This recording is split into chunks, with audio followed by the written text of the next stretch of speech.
Chapter 9. Sunday noon. Doreen suddenly had an idea. Nan, what if I picked you up and brought you home so you could walk through the house and tell me exactly what I should be watching out for? Oh, that'd be lovely, Nan said in delight. Why don't you come and get me now? I can have a cup of tea at your place. With a chuckle, Nan hung up. Doreen quickly walked out to the car and drove to the retirement home. Nan already stood outside. She crawled into the front seat of the car and said, "This is exciting, as I haven't spent much time at home since you've arrived." Doreen felt guilty. "I'm so sorry," she said. "I never even thought of that. I should have invited you back more often. You know you can come over anytime, right?" "I've been there several times," Nan said. "At least I think I have. I think after you got hurt." "Right." Doreen gave herself a mental shrug. What was she talking about? Nan had been here several times. Or was it Doreen who was losing it? She groaned softly. As Doreen pulled in the driveway, Nan chuckled to see the animals jumping at the window. You really should get them a big bench or something right there, so they can keep an eye out. They walked into the house, and Nan greeted all three animals. Doreen stood in the doorway and watched the big love fest. She leaned against the door and again felt bad. She should have had Nan back here every second day. What the heck was wrong with her? She walked through, calling back, "I'll put on the tea kettle, Nan." And she did just that. When she turned around, Nan walked through to the kitchen porch and stood outside. "Oh my, it looks so much different without all the fencing back there," Nan cried out in excitement. "It looks huge." She gazed at the creek and smiled. "Why did I never think of that?" she said. "I was always so worried about the water coming in the yard, but of course, the fence wouldn't have stopped the water from going where it wanted." "No," Doreen said, "and I arrived early April this year, but this has been a mild springtime, right?" At Nan's nod, Doreen continued, "I know the creek water can get higher at this time, but I'm hoping it'll behave itself for a few years so I can get this backyard done." Nan said, "The land does slope down here. You might want to put in a low retaining wall close to where that fence used to be, so the water will stay on the other side." Doreen nodded. "That's not a bad idea. I was thinking to make it a grassy slope because if the water does rise, it won't hurt the grass." "Or you could do that too," Nan said. "It does give you a really pretty view this way, doesn't it?" When they walked back inside, Doreen pointed out the books on the table. "I think these are valuable." Nan looked at them, nodded, and said, 6 first editions." She walked over to the bookshelf and pulled out several books on the top shelf. She stacked them on the kitchen table and said, "These are quite valuable too, but there was a rare one here somewhere." She returned to the pantry, moving slowly along, tapping her finger to her lips, studying the books on the top shelf. "I don't remember so much stuff being here," she said. "How can you possibly find anything?" Doreen laughed. "Exactly my problem." Nan shot her a grin and went to the next row. She lifted up a whole pile of papers, looked at what was left, then put down the papers again, and said, "You know what you should do when you empty that living room? Just take everything out of here and put it all in one big pile to sort through." "You're not the first one to make that suggestion," Doreen said. "I was trying to do that with the closet upstairs."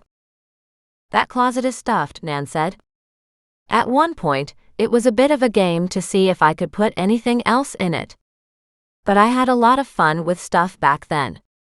Now I enjoy empty spaces." Nan next lifted up more paperwork off one shelf, set it back down, and then lifted another stack of what looked to be printed off pages. Aha!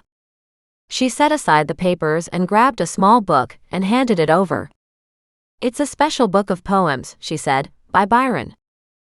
Doreen didn't hear the rest of the name. She gently blew the dust off the book and stacked it on top of the others. Apparently some book expert is coming tomorrow to take a look at these. Are any of the others worth anything? Those are the big money, Nan said, pointing to the stack on the kitchen table. But you might as well take them all off the shelves, give them a good dusting, and let him pick and choose. I know another couple are worth a little bit, but I don't think they're worth anything like what these are. Nan pulled out the rest of the books and stacked them on the nearby kitchen chair. I'll just leave them here for him to sort. I don't think any more books are in the pantry, but there's everything else still. She turned and scolded Doreen. This place really is a mess. Doreen's jaw dropped. Seriously, she cried out. I've only been here barely a month. This is all your mess. Oh, I know, Nan said complacently. The good news is, I don't have to clean it up. She gave Doreen a big fat smile, then chuckled. You do. Doreen groaned and heard the tea kettle whistle. She walked over and made a pot of tea. What about the sheet music? She asked Nan. When there was no response, she turned toward Nan and said, Nan? But Nan appeared lost as she looked at her quizzically. Earth to Nan, Doreen called out. Earth to Nan. Nan gave her a small head shake. Music, she said with a smile. Yes, some of those were original songs, unpublished by some artists. I bought all that stuff in an estate sale, and he was an artist himself. An artist? A musician, Nan said with a wave of her hand, as if that lumped everybody who did any creative form of work as an artist. He was a very interesting chap. Do you know if the music has any value? I paid a pretty penny for it, Nan admitted. At the time I was sleeping with him, only he was looking for somebody to look after him. Doreen just blinked at the idea of Nan sleeping with the artist. So he was looking for a sugar mommy?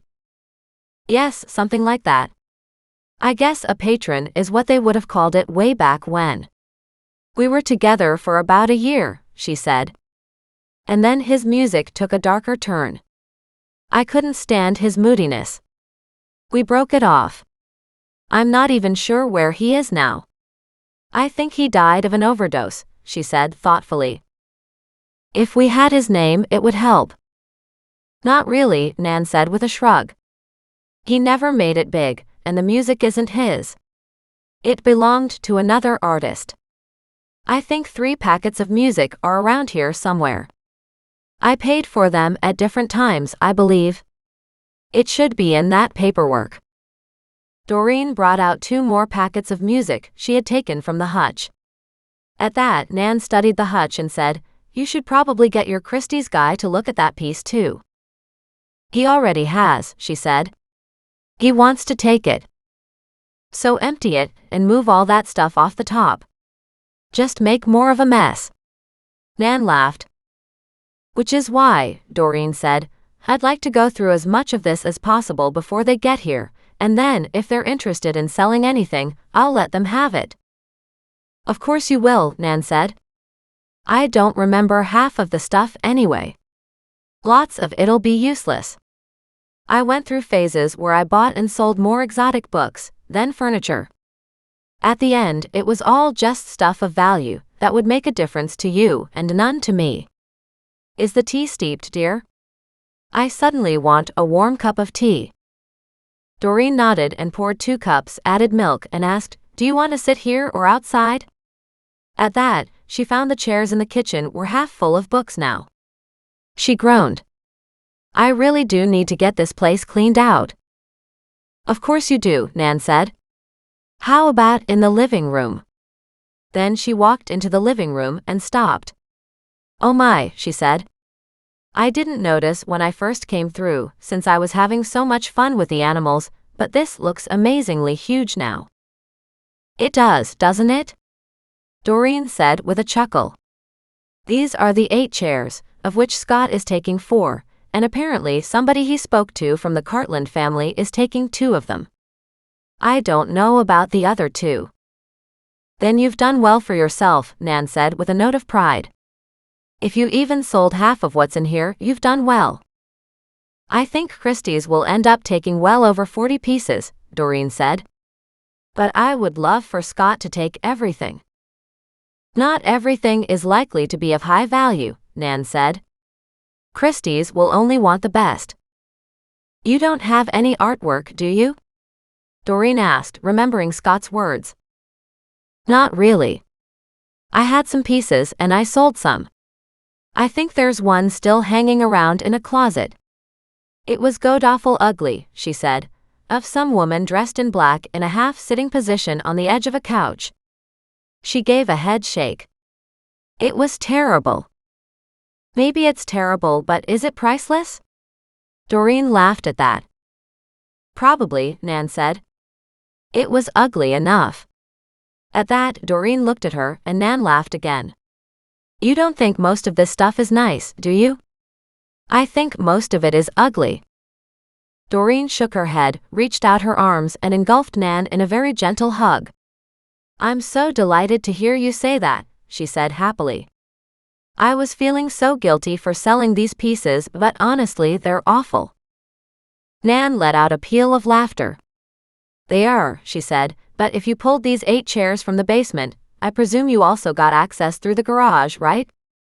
Come see, Doreen said. You also haven't seen George's workshop that we moved over here. She led Nan through the kitchen door and out to the garage.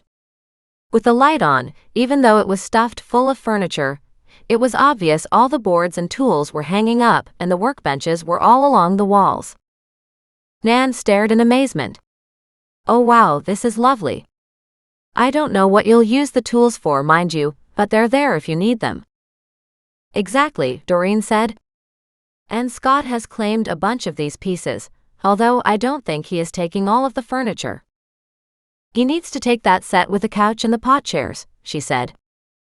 Yes, and the 3 coffee tables that go with it, so that's 6, plus the tall boy still downstairs in the basement, and I think the 2 dining room table sets with the matching chairs, she said, pointing out one dining room table with the chairs upside down on top of it. I don't know about these pieces here.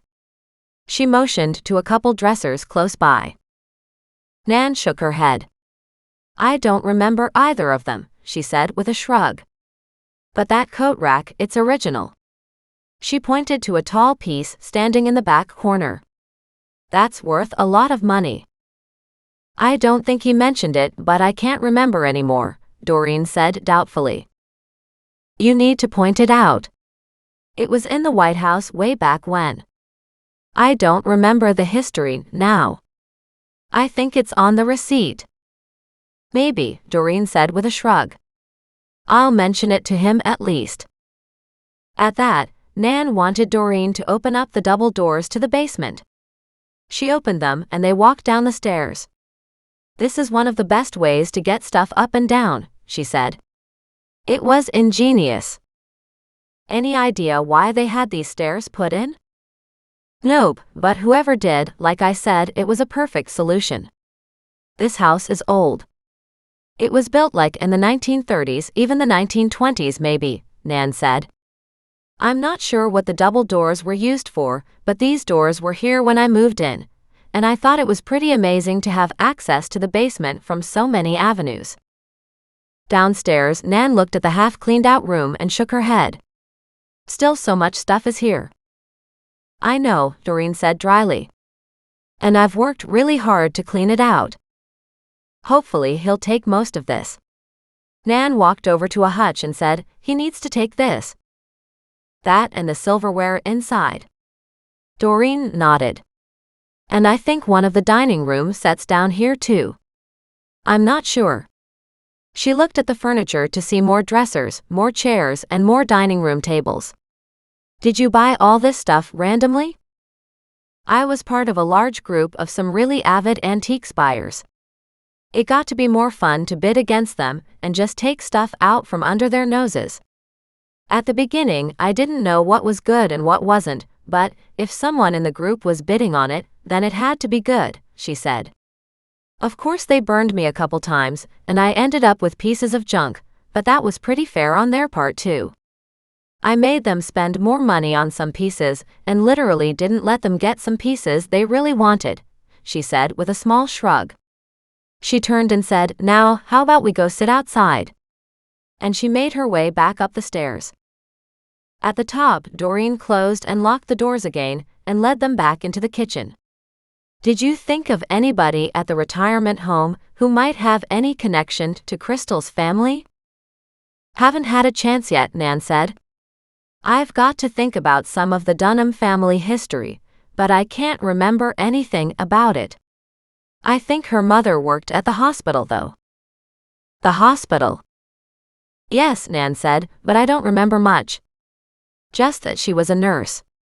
I think a nurse. Maybe she was the dietitian at the hospital. She shook her head. For all I know, she could still be there. If she is, I'd love to talk to her, Doreen said. But of course, it'll be painful to bring up that case. Not as painful if you solve it, Nan said with a crafty tone of voice. That's what's needed. Her whole life's been put on hold, waiting to find out news about her daughter. That would be heartbreaking, Doreen said. I can't imagine. Exactly, Nan said. Her name is Clara, she cried out triumphantly as she pulled the name from her head.